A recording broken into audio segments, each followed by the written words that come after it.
차트 분석가 비트코인님, 이자벨라님, 질문 감사합니다. 비트코인님께서는 질문을 하셨다가 글을 삭제하셨네요. 그래서 다른 영상을 만들려다 지난 영상 참고나 이자벨라님의 질문과도 관련되는 부분이고 다른 분들께서도 참고하시면 좋을 내용이라 제가 임의로 답글 영상을 올려드리는데 괜찮으시죠? 양해해 주셔요. 그러면 우선 이자벨라님의 질문에 먼저 답글을 드릴게요. 저는 당연히 죽은 후에 비물질계에 머물고 싶어요. 그런데 이렇게만 말씀드리는 것보다는 좀 더 비물질계를 이해하실 수 있도록 말씀을 드릴 텐데 지금부터 말씀드릴 내용은 기존에 알려진 개념과는 차이가 있다는 점을 먼저 말씀드려요.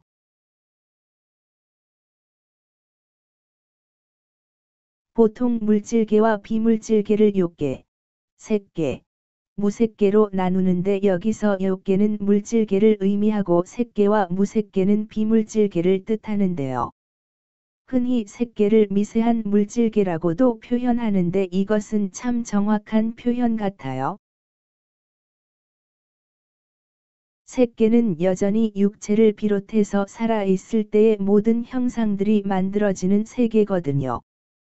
그렇기에 물질계와 닮아있는 곳인데 이 색계를 서양에서는 아스트랄계라 하고 이런 모든 형상들마저 사라져버린 세계가 바로 무색계고 이곳이 멘탈계예요.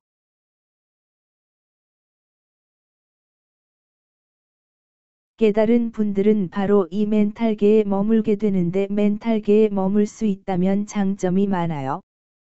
당연히 윤회를 하지 않는다는 점이 가장 큰 장점이고 그 외에 하위 세계인 아스트랄계나 물질계를 자유롭게 관찰이 가능하고 원하는 대로 자유롭게 자신의 세계를 창조해서 머물 수도 있어요.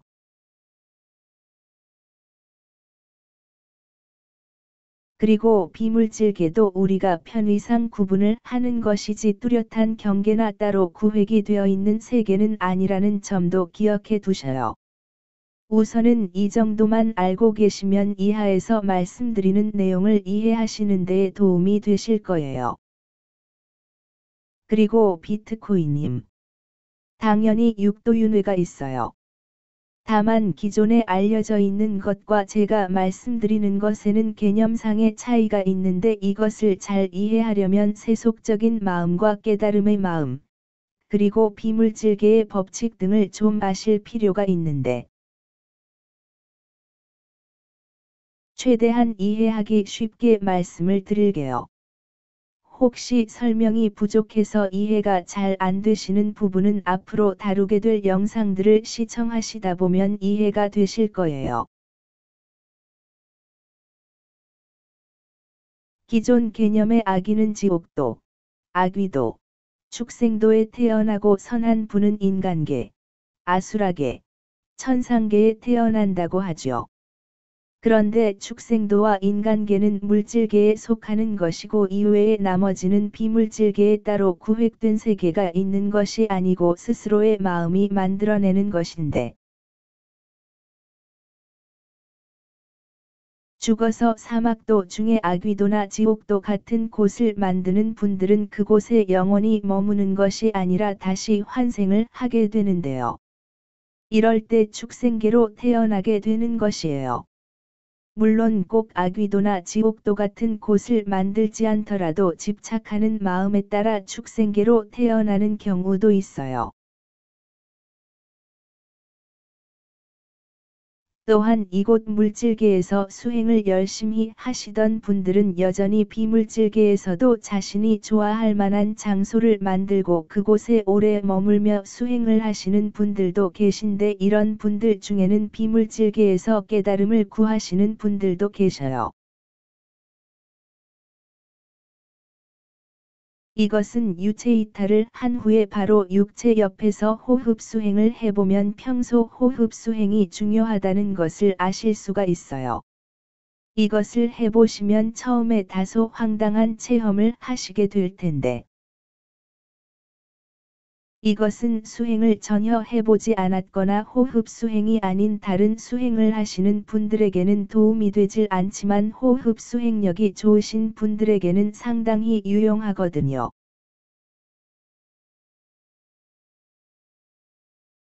그런데 수행력이 좋으신 분들은 길에 초입만 보여드려도 스스로 알아서 잘 찾아가실 분들이라 제가 따로 이러쿵저러쿵 말씀드릴 것이 없지만 수행을 하지 않거나 다른 수행을 하시는 분들에게는 참고가 될 수 있기에 다음에 기회가 있을 때 말씀을 드릴게요.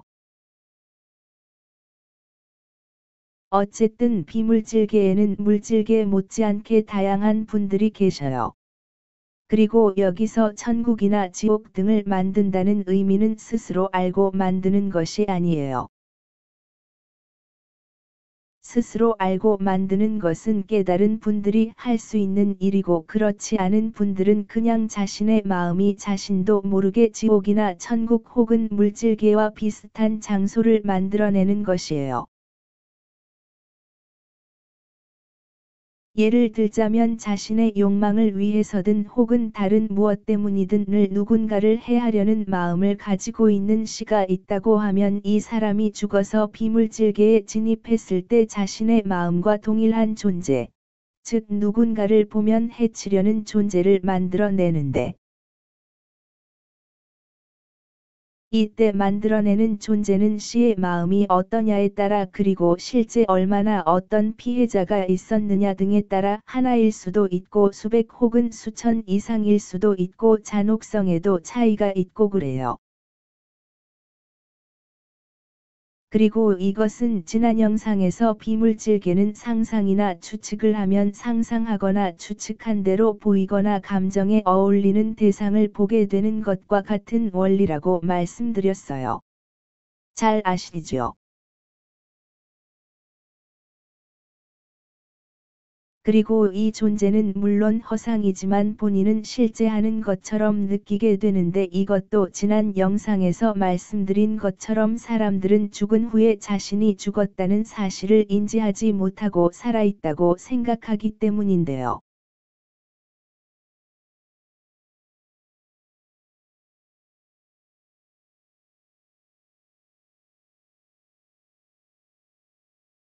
이것은 우리가 마치 잠을 자는 동안 꿈을 실제처럼 느끼는 것과 같다고 보시면 이해가 쉬울 것 같아요.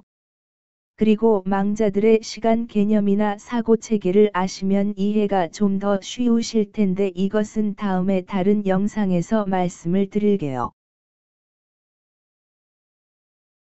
그렇기에 이렇게 만들어진 존재에게는 자신에게 보이는 대상이 바로 시이기에 시를 해치려고 들거든요.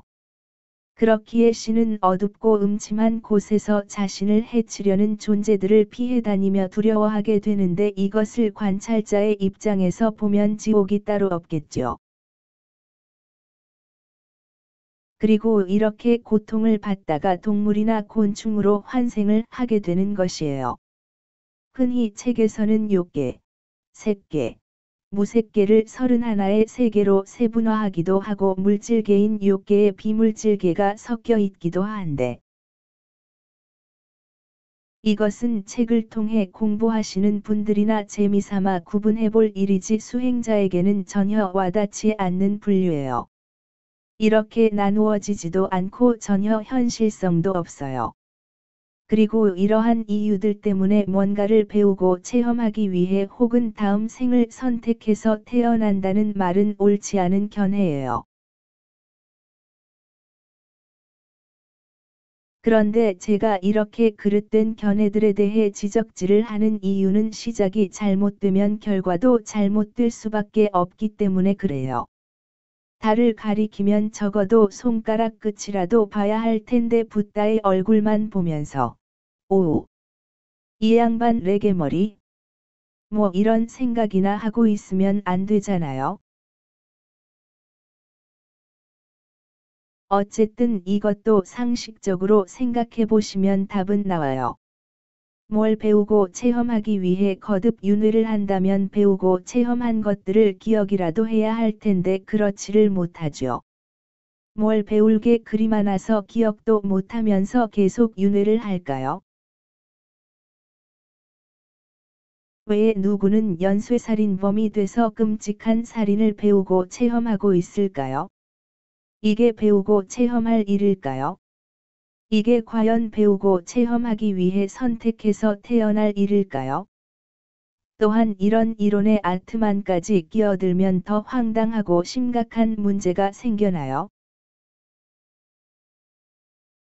에고는 아트만이 배우고 체험하기 위한 아바타 같은 존재라면 에고의 악행은 아트만이 시킨 일이기에 에고에게는 아무 잘못이 없다는 결론에 이르게 되고 또한 우리에게는 자유의지가 전혀 없다는 심각한 문제가 생겨나요. 에고는 온갖 악행을 저지르다 죽으면 모든 것은 끝나고 다른 아바타를 가지고 또 뭘 배우고 체험하겠다고 하면 대체 악행의 책임은 누구에게 있는 것일까요? 에고가 살아있는 동안 물질계에서 인간이 만든 법에 따라 처벌만 받으면 되는 것일까요? 그러면 에고가 완전 범죄를 저질러서 처벌을 받지 않았다면 어쩌죠? 신성체고 이미 완전체인 아트만이 뭘 배우고 체험하겠다는 것도 이상한 일인데다 더욱이 에고 뒤에 숨어서 이런 짓을 하고 있는 이유는 대체 뭘까요? 물질계에서 자신들의 아바타는 삶의 고통을 고스란히 느끼고 있는데 이러한 아바타의 감정조차 공감하지 못하면서 뭘 배우고 체험하겠다고 계속 아바타를 바꿔가며 이런 짓을 하고 있는 것일까요? 이런 살인이나 고통들을 배우고 체험해서 신성체인 아트만이 무엇했을까요?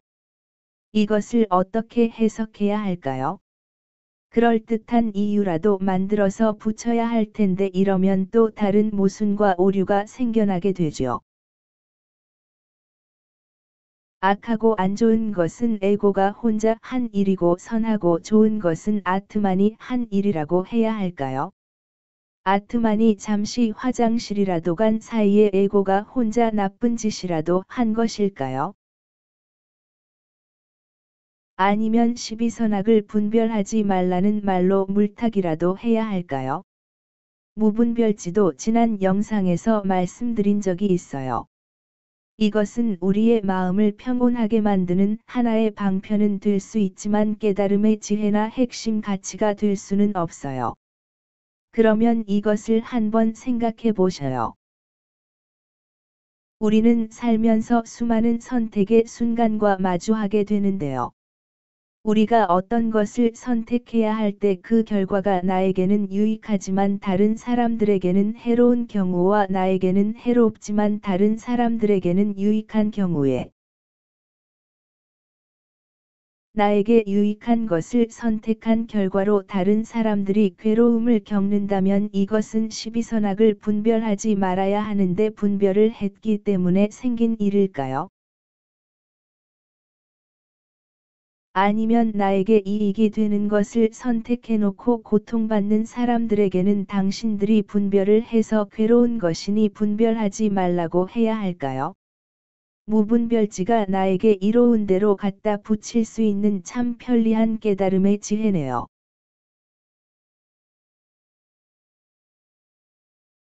이것도 아니면 아트만이 타인들에게 괴로움을 주는 것을 배우고 체험하려고 나에게 이익이 되는 것을 선택했기 때문일까요? 아트만이 가학성 변태도 아니고 왜 이런 짓을 하고 있을까요? 왜들 이렇게 일부러 하려고 해도 하기 힘든 어려운 생각들을 하면서 어려운 길을 찾아가려고 하는지? 그러면 이건 어떤가요? 우리 인간은 불완전하고 어리석어서 내 이익에 집착하는 마음 때문은 아닐까요? 내 이익에 집착하는 마음 때문에 다른 사람들이 괴로움을 겪는 것이지 않나요? 만일 여기서 나에게는 해롭지만 다른 사람들에게 이익이 되는 것을 선택했다면 어떨까요? 나는 이미 나에게 어떤 해로움이 있을지 알면서 선한 마음으로 다른 사람들에게 이익이 되는 것을 선택했기에 내가 괴로울 이유는 없겠죠. 오히려 그 선한 마음으로 잔잔한 행복감을 얻지 않을까요? 선행을 하시는 분들의 마음이 이와 같죠. 각종 사건 사고 현장에서 못 본 척 지나쳐도 되지만 위험에 처한 사람들을 구조하기 위해 물속에 혹은 불길 속에 뛰어드는 분들이 바로 이런 분들이죠. 또한 자신의 돈과 시간을 할애해서 기부나 봉사활동을 하시는 분들도 바로 이런 분들이죠. 어떤가요? 지금까지 말씀드린 것만으로도 모든 것이 우리의 생각과 마음의 문제라는 것이 보이셨나요? 영상을 시청하시는 분들이 스스로 생각해 보실 기회를 드리느라 오늘은 제가 질문이 너무 많았는데 괜찮으셨나요? 그리고 윤회가 없기에 오직 살아있는 동안 행복하기만 하면 되는 것이 깨달음이라는 견해도 지금까지 말씀드린 것과 크게 다를 바 없는 문제를 가지고 있는 견해예요. 이것도 비물질계를 모르고 세속적인 마음과 깨달음의 마음을 구분하지 못해서 생겨나는 견해예요. 그러면 오늘은 영상이 길어져서 나머지는 다음 시간 2부에서 말씀을 드릴게요. 감사합니다.